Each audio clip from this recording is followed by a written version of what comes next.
What about Mainu? Says Mahenda. Well, have you seen Mainu given any minutes in the last couple of games when he's been on the bench? I mean, I hope he gives some minutes to Mainu. Maybe it's a fitness thing, but yeah, I would definitely give Mainu some minutes.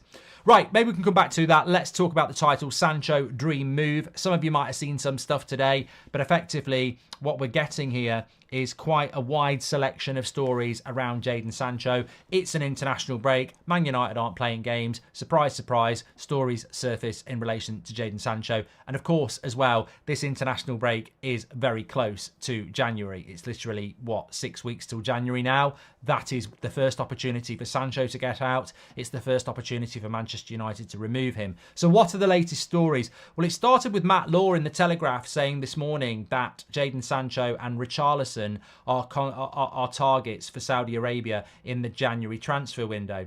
Ben Jacobs was on with an interview with Beth this afternoon. A fantastic interview, very wide-ranging. He was speaking about Ten Hag's future, Sir Jim Radcliffe's plans, a few other players as well, what the issues are with senior players and Eric Ten Hag, which we'll talk about in a moment. But he said there will be interest from Germany, but Saudi Arabia definitely interested in Jaden Sancho. And then Fabrizio Romano in the last few minutes, in fact, has put a tweet out saying that Juventus would be interested in taking Jaden Sancho, but it'll be a loan deal and they would want Manchester United to pay some of his wages.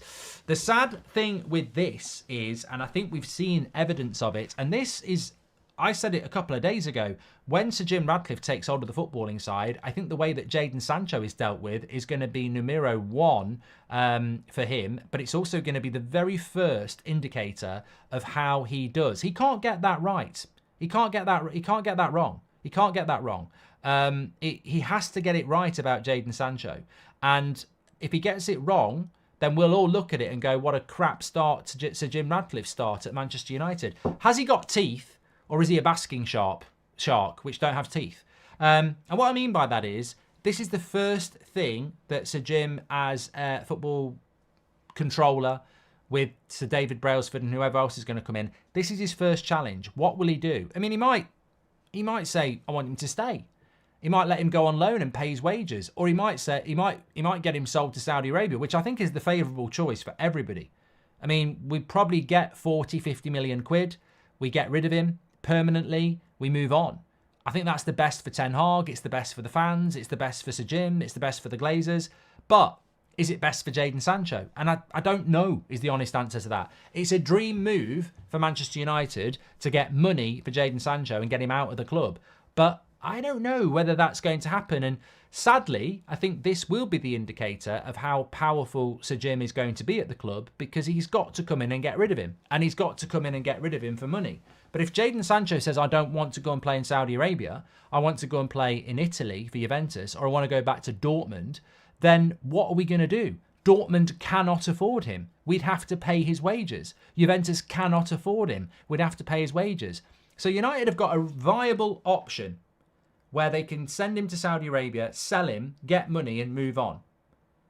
But if Sancho says no, then they're up the creek without a paddle. And remember, we need to start selling players, removing wages and getting money in. I mean, Sancho's not just a problem to remove for Ten Hag. He's also a vehicle to create funds in financial fair play by reducing wages and bringing money in. So it's going to be a really big deal.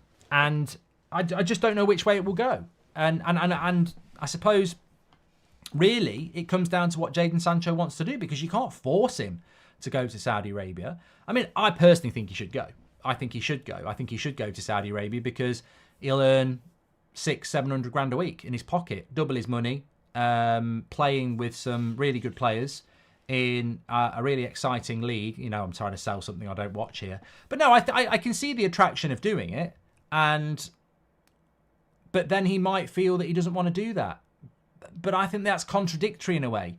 If Sancho says, I don't want to go to Saudi Arabia because I want to rebuild my career, why didn't you apologise and try and rebuild it at Manchester United? So I think it's going to be really interesting. And I just don't know how powerful Manchester United are going to be in this situation. I expect Sir Jim to get this wrong. Will he keep the Manchester in Manchester United and let Sancho stay? Glazers out. Love the show, says Dylan. Thank you very much. Sancho to Tottenham, we will be there. Look, if anybody in the Premier League offered Man United 50 million, I'd take it. I don't care where he goes. He can go to Spurs, Arsenal, Man City. They won't. Newcastle, I don't care. United can't afford to be, we're not going to sell to a rival. No, this is about, can we get rid of him? How do we get rid of him? I think that it's a really big, I'm sort of stuttering myself here. It's a really big test for Manchester United, because the eyes of the fan base will be on them. We'll have a bit of a new structure around our footballing control, which will be Sir Jim, let's be honest.